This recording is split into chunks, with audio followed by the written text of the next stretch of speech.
Here come the lights. When they go out, we will be underway for the last time in 2025, which we are now. Watch Owen McGorgy. He's got a good start. He's on the grippier side of the grid. Winnick is unable to stick with him there.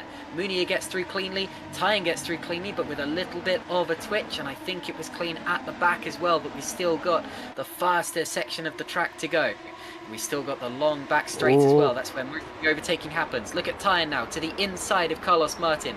He goes through. He's up to 4th place already. Nicely and cleanly done. Norbert Jakab's up to 7th place. He's had a great start. Now look at Tyne coming under pressure again from Carlos Martin. A little bit of a touch of wheels as they go down the straight. A little bit of side drafting. And Martin's trying to outbrake him around the outside. Tyne's going to have to cut back at it. Oh, he touches him again. There we go. And Martin holds him off. And this is going to hold up Jarl Tyne. He might lose DRS range from Loic Mounier up ahead. If he gets past Martin, though, he will be right with his main championship rival, Loic Mounier. Right around the outside. Brave as you can. What happened to Polenz? Oh! Okay, well, there's the accident. Oh, my goodness. Polenz goes absolutely careening off the road. Was it Panzer that spun? Okay, so we're on board with Polenz. Yes. Panzer hits log. So yeah, Panzer spins, and I have to say, that was a bit of an opportunistic or optimistic rejoin, rather, from Pascal Polenz there, right into the side of Moritz Kropp, who I don't believe did anything wrong in that one. And we're going to see it on board Robin Panzer, who does hit Lalu. And then is he going to hit him again going into turn 2? There's the second bit of contact. There it is. And Lalu spins around as well. This time around, they've lost the DRS to Mounier up ahead. And Carlos does go through on the inside and back up into 4th position. So Carlos goes back through. This has got to be so frustrating from Jarl Tyne, who spoke to me earlier and said that this is the worst he's felt in his sim racing career. He is not in a good place mentally coming into the today's race.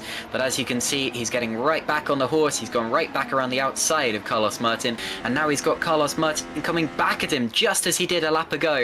He knows he can't even go defensive, because if he did, he'd lose too much time and Martin would get through anyway. And plus, he's got this whole second part of the straight in order to try to get back through. He had a little bit of a twitch, but he should still have enough straight to get back at Carlos Martin. Last time around, he went right around the outside of the TOP esports driver, and he's going to do the same thing again. Now Carlos is coming back up the inside into the turn 6 and 7 chicane here. It's very, very close. Tyne is going to lock wheels if he's not careful here, and he leaves just enough room between the two. And Jan Grankvist is hovering menacingly, diving for the middle between the two, and they nearly hit each other. That was almost an airplane crash between all 3 of them, and Carlos wisely backs out Jarl Tyne back into P4 again. Definitely one to watch for the future, as here's the present. Carlos Martin back up the inside. I've seen this one before. This feels like we're stuck in a time loop here. Martin makes the move here, and then Tyne will get the DRS coming out of turn 7 on the run towards 8 and 9. Let's see if it's the same thing again. There's also the possibility that they'll be using up push to pass in this battle, which could affect them further down the line as well. And this time, Tyne is not close enough to get back at Carlos Martin. You can see that by this point, Mathieu is already on his tail and already close enough for a move. And now we're watching him as he... And McGorky does not close the door. In fact, it almost looks as if he's inviting him through there. Just leaves a gap wide open. As we see, Grankvist now is passing Jarl Tyne. It is all starting to go against our man second in the championship. Into the pits, that looked like Owen McGorky coming in. This is very early indeed. Jakab has actually passed Jarl Tyne. This is not a sight that Tyne will be used to at all this season, seeing a Stax fly right past him. And in terms of the team's championship, this is absolutely crucial for Stax. Tyne pits. Yeah, as Jarl Tyne comes into the pits now, but Tyne now gets those fresh tyres on, comes out of the pits alongside. Oh my goodness, and nearly touches the back of an Edge Esports car. Schluter, and he's a couple of cars back now from Owen McGorgy. Schluter's undercut him because Schluter pit the lap before, along with. Oh, he has, yes. Good spot, good spot. And here comes Tyne. He's trying to come back at Mark Schluter and does get back through on the inside. And now Winnick and Mounier and Grankvist have all pitted. Norbert Jakab follows them in. So Carlos Martin leads the race. McGorgy, I think, has jumped Milnek back ahead. And Moinier's come out 3rd behind them, with Grankvist some distance behind as well. Carlos Martin now pits, so Tom Stevens will go back through to the lead. Anyway, And that was Look who's very just close come out in to front of. It's just the in old front Tyne of again. Tyne. You can see there is that Handgraf and your cab. Oh, and there we go. He spins, almost trying to avoid them there. That was a very odd incident. Yeah, okay, here we go. It's almost like he didn't expect to see those two cars fighting up in front and then slowing on the exit of the He corner. hit the curb. He hit the curb. As we see Stevens about to line up Norbert Jakob around the outside at turn 9. He is. He's far enough ahead going into the corner, and he does get through. And Tom Stevens here looks to be swapping with his teammate Jarl Tyne.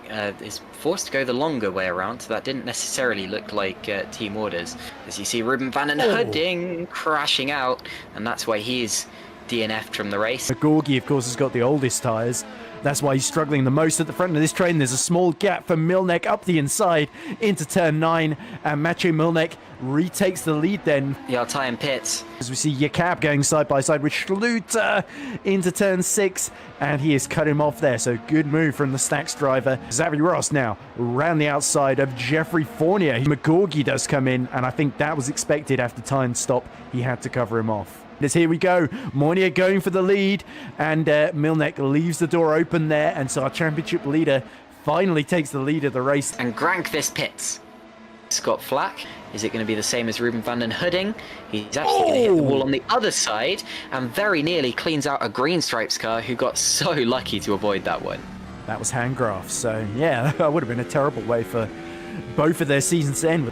Oh, that was inches away, if less than that, centimetres, millimetres, I think, from the rear wing of the Green Stripes there. So Scott Flack, the Australian, it's certainly not an ideal situation, but it could have been so much worse there if he'd taken him out.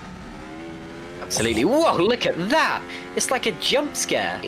And here is Carlos Martin now on the back of Maciej Winnick. He's been reeling him in for a couple of laps now. I think the top two are starting to struggle slightly. Martin clears Winnick. You can see how defensive Mounier is going there. He's made his main move of defense, trying to block the toe of Carlos Martin coming out the corner. Martin, though, has so much overspeed, such a better run, and does go down the inside now.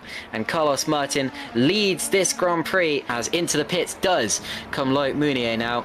Stevens and Tyne closing in on one another, and I think, Stevens was about 6/10 quicker the previous lap, and he's certainly going to be quicker on this one around the outside with the DRS wide open. And again, Jarl Tyne doesn't really put up too much of a fight. Maciej Milnek is coming in. And into the pits now comes Carlos Martin, so this will once again give Owen McGorgy the lead of the race. And Carlos Martin comes out now, and he is behind Maciej Winnick. Yeah, certainly someone you don't want to underestimate. There's Vac now. Speaking of people not to underestimate, Vac picks off Fournier, whose soft tyres are now starting to have seen their best days behind them. He is in the pits now. He's dropping to 12th. I think Jarl here is going to have to absolutely fly in the latter stages to even challenge the top 5. There's a big gap between Thomas Vogt and Mark Schluter, and then Schluter up to Martin, as now Martin himself lines up Maciej Winnick. And also Grankvist and Mounier are side by side. Mounier goes through to the podium once again. Martin on the inside of Winnick goes through. There we go. So with Norbert Jakob lining up Jeffrey Fournier, the much more experienced Jeffrey Fournier, and that will be a pretty straightforward move with the slipstream and the DRS, and he goes through in a straight line. Yeah, McGorgy is also pit for in the lead there. Should be ahead of the Jarl Tyne then quite comfortably as he comes out of the pit exit there, right behind Thomas Vac then. As Grankvist and Martin are dueling away for P3 at the moment. And there is McGorgy on an important move on Tomasz Vogt, and he goes through into that P6. Carlos Martin around the outside of Jan Grankvist. He's still around the outside. Brave move does go through. But yeah, Owen McGorgy here has really got to push now. He's got a 19-second gap between himself and Winnick. And there is Carlos Martin now up the inside into second place. He's flying. Stevens, here we go, in he comes, and that's going to give Martin the lead, and he's surely going to the end. Meanwhile, Jose Soriano going up the inside into the top 10, so he's had a great comeback in this race for Green Stripes. Tom Stevens now lining up Norbert Jakob. That's his first move in this climb up the order, and that is successfully done. Next up, he's got Tomasz Vogt. On those old hard tyres. This one should be relatively straightforward, with no disrespect meant to Tomasz Vogt, the sole Road to Formula car out here today. Stevens going to go around the outside. We've seen this move work several times today, and look at the amount of grip that he has there as he flies through in the THR. But let's just enjoy what we've got in front of us now. Yartine making a move on Norbert Jakob. McGorgy's progress was rather stifled on that last lap. His last lap was nowhere near as good compared to the top 4 as it should be. Milnek, huge closing speed. And again, look how much he just has all this push to pass that he's saved up. He finally puts it into effect. The DRS wide open and Milnek through into P3. Xavi Roos now 12th position between Ruel and Schluter. Yeah, this is getting a bit interesting, isn't it? Just in the minor points places behind Soriano. Then round the outside comes Schluter. Nobody out on track now has an unused engine, but Schluter still had enough engine power there to get past Stefan Ruel to go through into 11th position. Here's how the move got done in the first place. So he does it into the first chicane here. Back, moves to defend. And Jakob sort of feints and goes back to the outside, breaks around, and oh, clean, just cuts him off before they get to the apex there. Norbert Jakob on the last lap. He's in 8th position here. So he's already through at this point. Oh! Schluter and Wok. Wok and Schluter go around the outside of him, but just go a little bit too wide. Get on that less grippy patch that I mentioned earlier. A big kick of oversteer from Schluter that he was lucky to get away with. Well, that's 2 8th places for Stacks. I don't think we would be saying that at the end of this season. And this is, again, that defensive move into turn 9 there. Luckily, 3 into 1. Does not quite go. Remember, the 6th of November. I'm sure that Loic Mounier will. He twitches, he weaves, and he wins the World Championship after a thrilling season of GPVWC Super League. Carlos Martin has won the Grand Prix, and congratulations to him.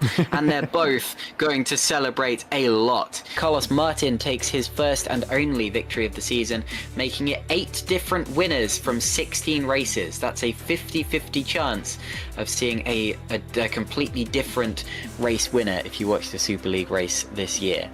Loic Mounier was P2, then it's Maciej Młynek, Jan Grangfist, Owen McGorgy, Tom Stevens, Jarl Tyen, Norbert Jakob, Tomasz Wok, and Mark Schluter. Once again, commiserations to Jarl Tyen, but he was one of the best drivers out there this year. Jose Soriano was P11, followed by Stefan Ruel, the 2021 champion. Then it's Xavi Roos, Jeffrey Fournier, and Jokpeka Lalu who stole the last point.